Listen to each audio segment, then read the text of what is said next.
एकही तह नाही अशा धर्माच्या अभिमानी आणि शिवशंभूंच्या छावापुत्र संभाजीराजांना मानाचा मुजरा. आज क्षितिज रेसिडेन्सी खरोखर तुमचं कौतुक करावं तेवढं थोडं आहे.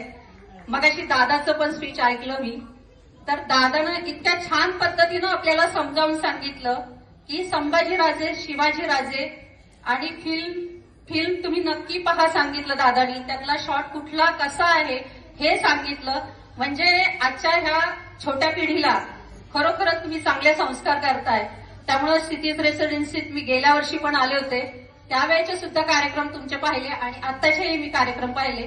खरोखर क्षितिज रेसिडेन्सीचा अभिमान वाटावा अशी ही सोसायटी आणि तुमची एकी ही अखंडत्व म्हणजे एकी आणि अखंडत्व तसंच जपून राहावं अशी मी आज शिवरायांच्या चरणी प्रार्थना करते. आणि खरोखरच एक छान मराठमोळा कार्यक्रम, आपली संस्कृती हे जपण्याचं काम तुम्ही योग्य प्रकारे करत आहात. त्याबद्दल माझ्या ह्या क्षितिज रेसिडेन्सीच्या सगळ्या परिवाराचे मी आभार मानते. कायम तुमच्या ऋणात राहील, कधीही तुमच्या ऋणातून उतराई होण्याचा प्रयत्न करणार नाही.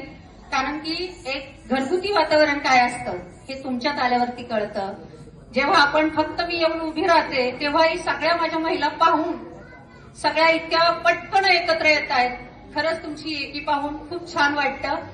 तुम्हाला भरभरून अशा शुभकामना देते. आज शिवजयंतीला माझी छोटी अगदी 2 वर्षाची सुद्धा नसेल, ती 9 वारी म्हणजे आपलं एक पारंपरिक पद्धत जपण्याचा हा प्रामाणिक प्रयत्न इथं केला जातोय. खरोखरच कौतुक वाटावं अशी लेझिमचा खेळ होता इथे.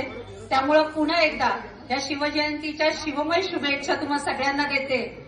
आणि खूप सुंदर कार्यक्रम चाललाय, पण अजूनही आपल्या 4ही गावात वेगवेगळे कार्यक्रम चालू आहेत. त्यामुळे इतक्या सुंदर कार्यक्रमातून मी आपल्या सर्वांची रजा घेते. पण खरोखरच आपला हा इतिहास म्हणजे इतिहासाच्या पानावर आणि मातीच्या कानावर हे प्रेम करावं हे राजांनीच, आणि राजांनंतर ह्या मावळ्यांनी हा वारसा जतन आणि